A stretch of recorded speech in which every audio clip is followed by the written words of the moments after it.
하나님 말씀 열왕기상 22장 5절에서 12절까지 보겠습니다.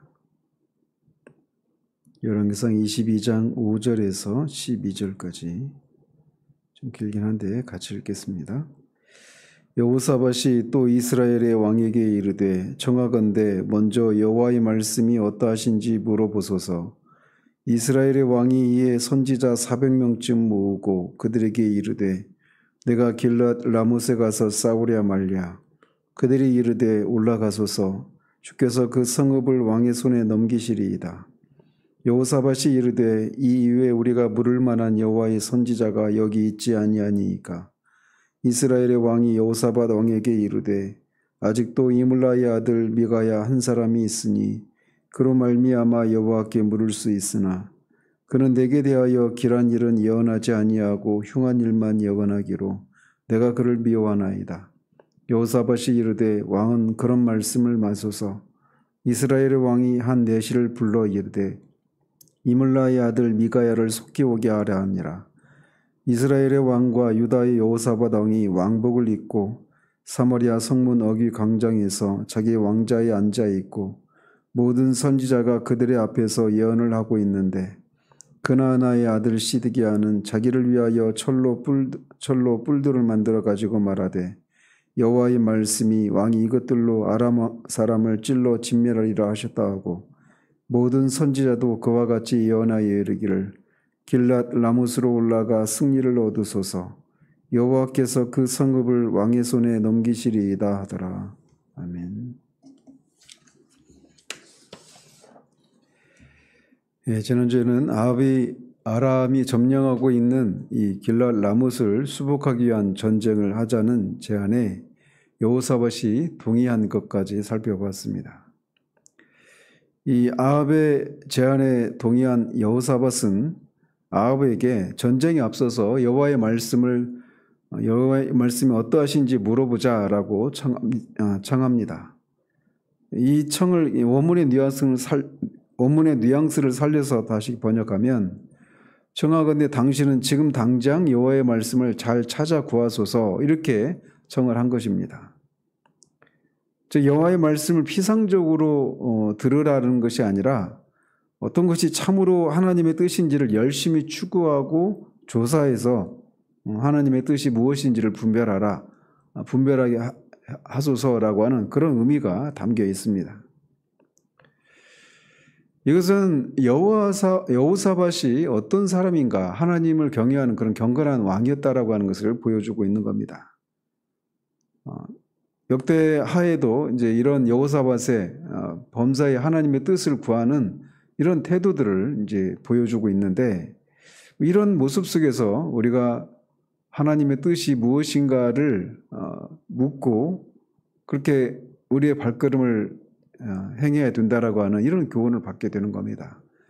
겉으로 보여지는 상황은 전쟁을 해야 되는 상황이고 또 두 차례 아람과의 전쟁에서 승리를 했고 또 아수르 대군을 맞아서 아람과의 그런 연맹을 통해 군사 동맹을 통해 아수르의 대군을 물리친 이 정치적이고 군사적인 상황을 고려할 때 충분히 전쟁을 할 만하고 승리를 취할 수 있을 것 같다 이렇게 보여지는 상황 가운데서도 그 상황은 이렇게 전쟁을 치르는 것이 합리적이고 정당하다 이렇게 말을 해주고 있지만 여호사밧은 끝까지 하나님의 뜻을 구하고 있는 이런 모습을 보여줍니다. 그래서 우리가 무엇인가를 어떤 결정할 때 일반적으로는 하나님께서 우리에게 말씀을 통해서 주신 이런 어떤 성경적인 원리를 사용해서 성경적인 원리에 근거해서 우리의 거듭난 중생은 그런 이성을 통해서 상황을 고려하고 어떤 선택을 하는 이런 것이 일반적이지만 때로는 우리 영혼 깊은 곳에서 그 무엇인가 이렇게 흔쾌하지 않은 이런 것이 있을 때 하나님의 뜻을 구하는 이런 모습이 우리에게 요구되는데 여호사밧이 지금 그런 모습을 보여주고 있는 겁니다. 한편 여호사밧이 이렇게 여호와의 뜻이 무엇인가를 묻자라고 이렇게 청하는 이것은 아합의 입장에서 보면 끝까지 하나님께서 그에게 이 죄악된 길에서 돌이킬 수 있는, 그가 죽을 수 있는 이 파멸의 길에서 돌이킬 수 있는 어떤 길을 제시해주고 있는 이런 것이다라고도 할 수가 있습니다. 이런 청에 아합은 선지자 400명 정도를 모아서 그들에게 자신이 길르앗 라못에 가서 싸울지 말지를 묻습니다. 그러자 그들은 주께서 그 성읍을 차지하도록 하실 것이니 올라가라 하고 조언을 합니다.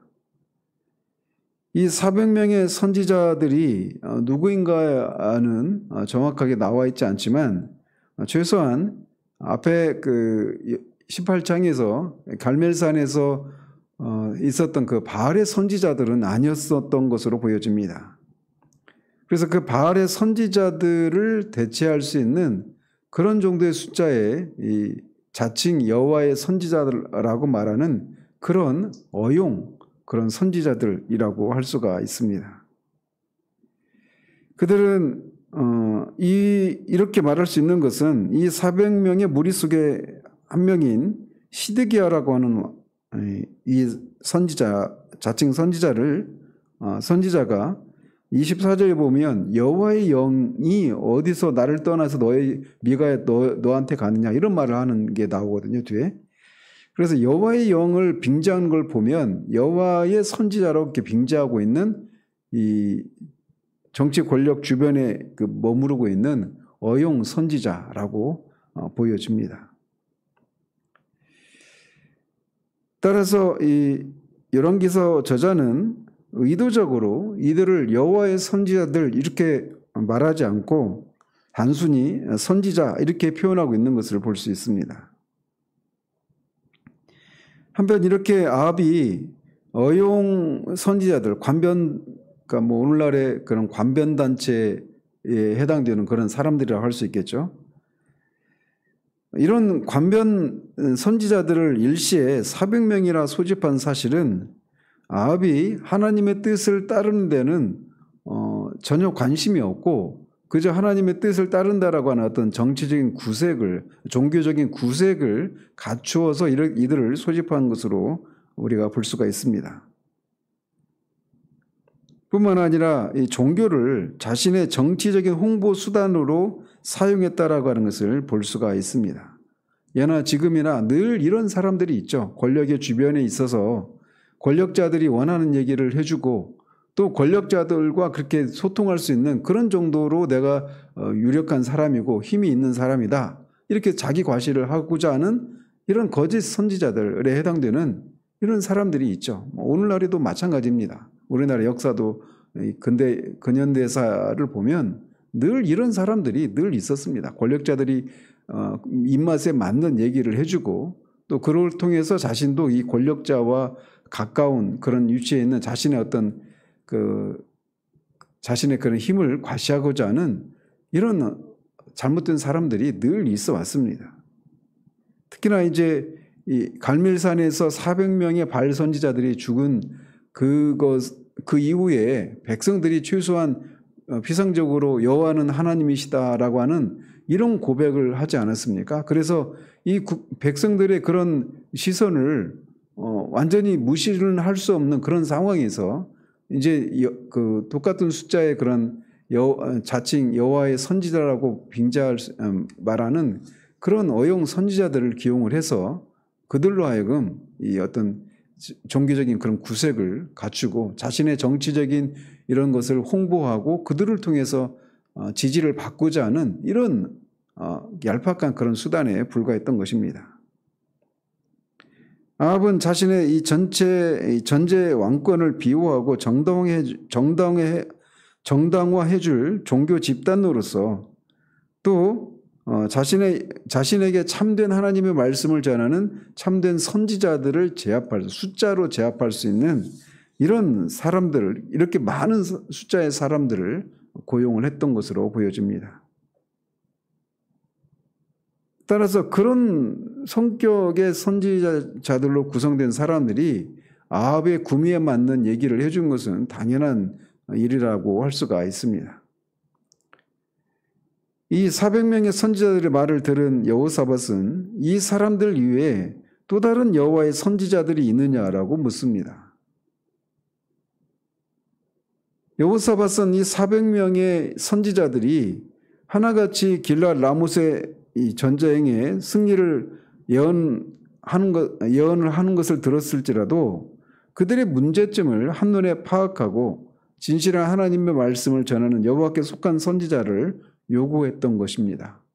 이 경건한 왕이었던 여호사밧이 아마 두 가지 이유로 이들이 말하는 것에 대해서 이렇게 흔쾌히 하나님이 이들을 통해서 말씀하신다 이렇게 확신을 하지 못했던 것으로 보여집니다.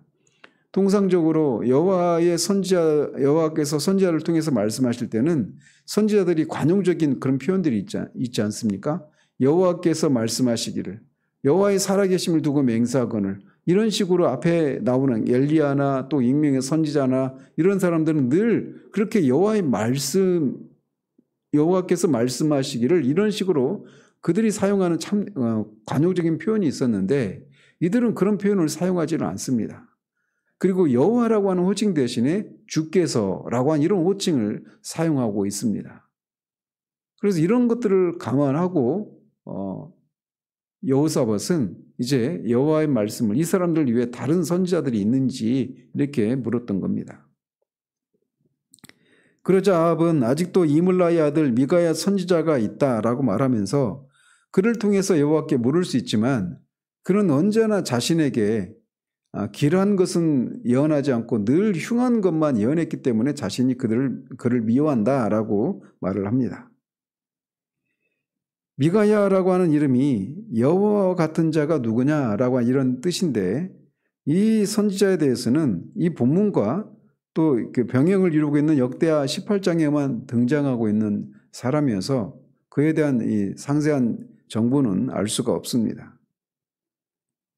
다만 여기서 이렇게 말하고 있는 것처럼 길한 일은 예언하지 않고 흉한 일만 예언해 왔다라고 하는 말을 통해 볼 때 성경에는 여기에서만 나오지만 그 이전에도 미가야가 북이스라엘에 대해서 계속해서 어떤 예언의 활동을 해왔던 것을 우리가 알 수가 있습니다.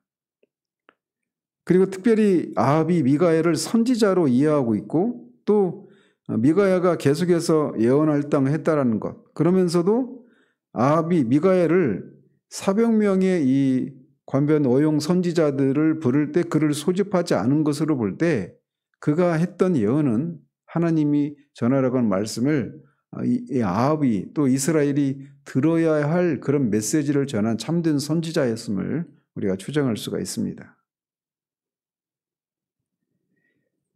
미가야가 자신에게 흉한 것만 예언했기 때문에 자신이 그를 미워한다라고 한 이 말에 여호사밧은 왕은 그런 말을 말라라고 말을 합니다. 즉 여호사밧은 하나님의 말씀은 내가 듣기에 좋건 싫건 하나님 말씀 그 자체로 우리가 순종하고 그것을 부추쳐야 된다라고 얘기를 하고 있는 것이죠. 사실은 이렇게 해서 여호사밧을 통해서 미가야 선지자가 아합에게 와서 하나님의 말씀을 전할 수 있게 되는 이런 일이 발생하게 되는데 이 일은 아합에게는 하나님께서 미가야 선지자를 통해서 끝까지 그가 이 죄악된 길에서 돌이킬 수 있는 마지막 기회를 제공하고 있는 이런 것이라고 할 수가 있습니다. 우리가 알다시피 아합은 이제 곧 죽습니다. 이 전쟁에서. 그 전쟁을 앞두고 마지막까지 하나님의 말씀을 전할 수 있는 선지자가 그의 곁에 있었다라고 하는 것, 그를 통해서 하나님의 말씀을 들을 수 있는 기회가 주어졌다라고 하는 것은 정말 그에게는 이 그야말로 마지막 기회였던 것이죠. 그럼에도 불구하고 아합은 하나님의 말씀을 순종하는 그런 길을 택하지 않고 결국은 멸망을 자초하고 맙니다.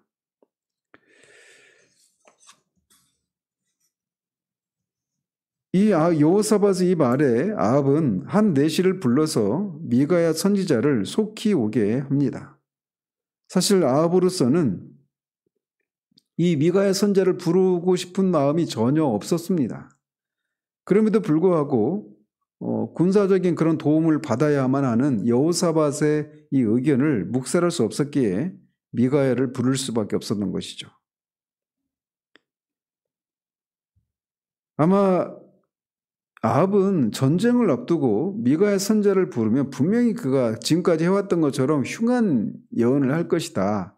그래서 전쟁에서 패배할 것이다. 또는 뭐 전쟁을 치르면 안 된다. 이런 얘기를 할 것이라고 하는 것을 예견하고 그를 부르지 않았지만 여호사밧의 이런 정에 그가 어쩔 수 없이 미가야를 부르게 됩니다. 거듭 말씀드리지만 이 미가야를 그렇게 부르게 된 이 상황은 아합의 입장에서 보면 마지막 기회가 주어진 것이다. 이렇게 볼 수가 있는 겁니다. 이렇게 내시를 보내서 미가야를 불러오기 전에 아합은 여호사밧과 함께 사마리아 성문 어귀 광장에서 각각 보좌에 앉고 400명의 거짓 선지자들은 그 두 왕 앞에서 예언을 합니다. 그러니까 전에는 이제 궁전에서 그렇게 예언을 했다라면 이제 백성들이 보는 광장에서 이제 예언을 하는 것이죠. 그러니까 공개적으로 공식적인 그런 종교 행사를 하는 것입니다. 이걸 통해서 이제 이 전쟁이 정당한 전쟁이다. 하나님께서 승인하신 그런 전쟁이다라고 하는 것을 국민들에게 백성들에게 홍보하는 그런 효과도 있겠고 또 이렇게 공개적인 그런 자리에서 예언하는 자리에 미가야 선지자를 불러오는 것을 통해 그로 하여금 어떤 그의 마음에 압박을 심리적인 압박을 주고자 하는 그런 의도도 깔려 있었겠죠. 그러면서 그 400명의 선지자들이 그렇게 광장에서 예언을 하는 중에 그나나의 아들 시드기야라고 하는 선지자는 자기를 위해서 철로 된 뿔을 만들어서 말하기를 여호와의 말씀이 아합 왕이 이 철뿔들로 아람 사람을 찔러 진멸하라고 했다라고 하는 예언을 해줍니다. 성경에서 뿔은 힘과 권세를 상징합니다. 그리고 철은 그 당시에서 가장 강한 금속입니다. 따라서 철뿔이라고 하는 것은 아무도 막을 수 없는 막강한 힘과 능력을 상징하는 것입니다. 따라서 시드기야가 이렇게 철로 된 뿔로 아합이 막강한 힘과 능력으로 길르앗 라못을 충분히 차지할 것이다 라고 하는 그런 의미로 철뿔을 만들어서 그런 예언을 해준 것이죠. 즉 시드기야는 아합이 이번 아람과의 전쟁에서 반드시 이길 것이다 라고 예언을 하고 있는 것입니다. 또 시드기야뿐만 아니라 다른 모든 선지자도 시드기야와 같은 예언을 하면서 아합에게 길르앗 라못으로 올라가서 승리를 얻으라 라고 말하면서 여호와께서 그 성읍을 아합에게 넘기실 것이다 라고 합니다. 여기서 이제 여호와께서 그렇게 하실 것이다 라고 하는 관용적인 표현을 사용을 하고 있습니다. 시드기야도 그렇고 이제 다른 모든 선지자도 이제 여호와의 이름을 빙자해서 자신들을 통해 하나님이 이 전쟁에서 승리하게 될 것이다 라고 하는 말씀해 주셨다라고 그렇게 얘기를 해주는 겁니다. 그러나 우리가 알다시피 이 예언은 거짓 예언에 불과합니다. 예언에는 참된 예언이 있는가 하면 거짓된 예언이 있습니다. 이 당시 거짓 선지자들의 특징은 항상 하나님께서 그들에게 주신 말씀을 전하기보다는 주변의 그런 정세를 판단을 해서 그 정세에 근거해서 또 이 권력자들이 듣고 싶은 그런 메시지를 전하는 것. 이것이 거짓 선지자들의 특징이었습니다. 그래서 이미 아람과의 두 번의 전쟁에서 승리를 한 바가 있고 아수르의 대군을 아람과의 연합 동맹을 맺어서 그들을 물리친 이런 전쟁에서 세 차례 연거푸 그런 승리를 거둔 바가 있기 때문에 당연히 이 전쟁에서도 승리할 것이다. 이런 정치적인 해석을 했고 또 이것이 아합이 듣고 싶은 그런 말이었고 아합이 그 땅을 수복하고자 하는 것이 그의 수건 사업이라고 해서 알고 있었기 때문에 그런 메시지를 이들이 이제 전해준 것이죠. 그런 것처럼 우리나라도 마찬가지입니다. 조상 기도회나 저는 그런 것에 대해서 굉장히 부정적인 생각을 가지고 있는데 권력자들이 원하는 그런 권력자들이 들어야 할 메시지가 아니라 권력자들이 듣고 싶은 메시지를 전하는 이런 사람들이 차츰 그런 목사들이 늘 있어 왔습니다. 거기에 참여하는 분들이 다 그런 분이라고 그렇게 일괄적으로 매도할 수는 없겠지만 만약에 그런 것들을 해왔다라면 그들이 들어야 될 그런 메시지들을 정말 참된 선지자로서 그런 메시지들을 전했다라면 아마 우리나라 역사도 굉장히 바뀌었을 것이고 또 지금도 한국 사회 안에서 그렇게 하나님의 공의가 하수처럼 흘러가지 않는 그런 현실들에 대해서 좀 바뀌는 그런 일들이 있었겠지만 그렇지 못했던 것이 현실입니다.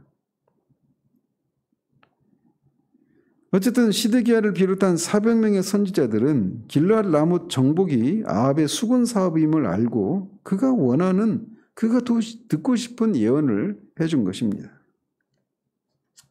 그래서 이렇게 참된 선지자와 거짓된 선지자의 특징은 사람이 들어야 할 메시지를 전하느냐 아니면 그들이 듣고 싶은 메시지를 전하느냐 이것에 따라서 갈린다라고 할 수가 있습니다. 그러나 언제나 사람들이 들어야 할 메시지를 전하는 일에는 위험이 따르죠. 이 미가의 선지자의 이 사례를 가지고도 알 수 있고 예레미야 선지자도 그렇고 이사야 선지자도 그렇고 모든 참된 선지자들은 앞에 엘리야도 마찬가지고 익명의 선지자도 마찬가지고 베델에 왔던 그 선지자도 마찬가지고 참된 선지자는 항상 그렇게 위험이 동반된 그런 일이었음을 우리가 알 수가 있습니다. 나중에 이제 예레미야서를 긴 선지서를 이렇게 살필 때도 정말 이 하나님이 전해야 될 메시지를 전하는 이 일이 얼마나 사람들에게 인기가 없는 일이고 사람들로부터 그렇게 목숨의 위협을 받을 정도의 그런 위험한 일이었는가라고 하는 것을 보게 되는 겁니다. 어쨌든 우리가 이 본문에서 주목해야 될 사실은 아합은 자신의 최후를 장식하게 될 무덤을 스스로 파고 있는 상황을 우리가 보고 있는 겁니다. 그것은 결국 그가 하나님의 말씀을 어긴 것 때문에 이렇게 여기까지 이르게 된 것입니다. 베나닷을 살려주지 않고 베나닷을 죽이는 것이 하나님의 뜻이었음에도 불구하고 스스로 그렇게 그를 살려준 것 때문에 여기까지 오게 된 것입니다. 그리고 그것 때문에 하나님이 그에게 심판을 예고하셨는데 이제 그 심판이 이제 성취될 그런 상황 가운데 있는 겁니다. 그럼에도 불구하고 그 상황으로 가기 전까지 계속 여호사밧을 통해서 또 미가야를 통해서 하나님의 뜻이 무엇인가를 물을 수 있고 그 길에서 돌이킬 수 있는 기회가 아합에게 주어졌지만 안타깝게도 그는 그 기회를 취하지를 못합니다. 어제는 이렇게 이 말씀을 준비하면서 아합이라고 하는 인물이 또 아합이 상징하고 있는 인간이 죄인이 얼마나 설고픈 그런 상황 가운데 있는지 절망적인 상황 가운데 있는지 그러면서 한켠에는 막 큰 슬픔이 있고 또 그러면서도 그런 아합을 하나님이 끝까지 계속해서 선지자들을 보내서 하나님의 뜻을 전하는 이런 것을 통해 악인의 멸망을 하나님이 결코 기뻐하지 않으신다라고 하는 것을 여실히 여기서도 보여주고 있다 이렇게 보여줍니다.